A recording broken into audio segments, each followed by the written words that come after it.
Alright, what I'm going to go over today is the OBDII connector wiring into your existing harness. We'll start with the diagram I drew up that I got the info from LT1swap.com. On that site, it describes the 4 wires that you're going to need for the connector.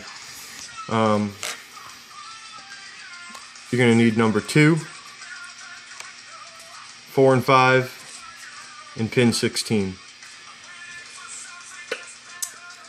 Number 2 is going to go out and connect to pin 15 on the blue side of the connector for the ECU.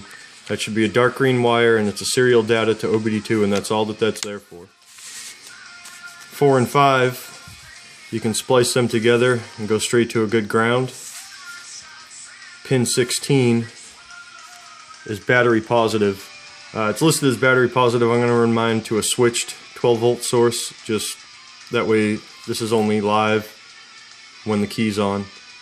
On the connector itself, I picked this up from a junkyard.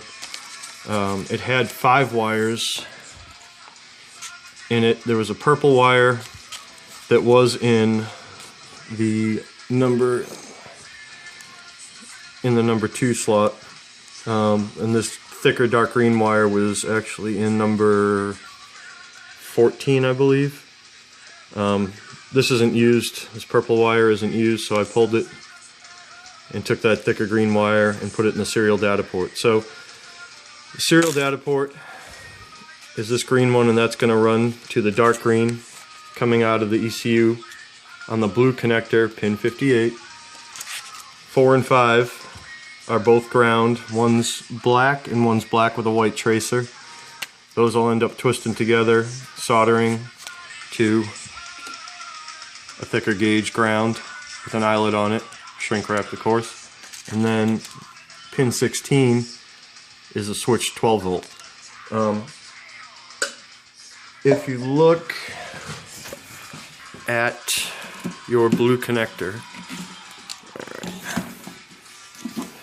so on the blue connector, it splits and goes out one side into the main harness, and it splits and goes out the other side into the main harness. Pin 58, I don't know if we can zoom in on it, is right there where that scratch is. Right here. If you look in the back, there's a dark green wire. Follow it out.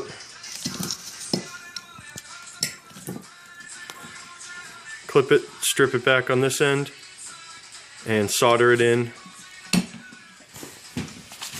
with your number 2 pin on your OBDII connector. And this one's going to be mounted under hood, probably close to the auxiliary fuse box.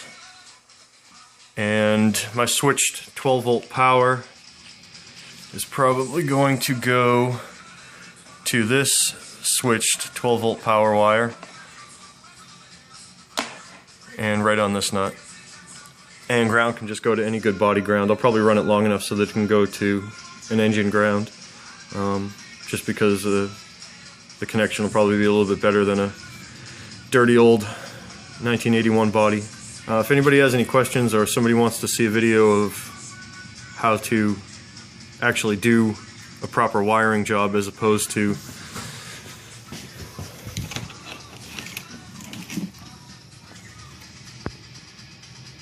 cutting and splicing and taping and wire nuts and whatnot like this harness I got, how to actually solder and do shrink wrap, just let me know.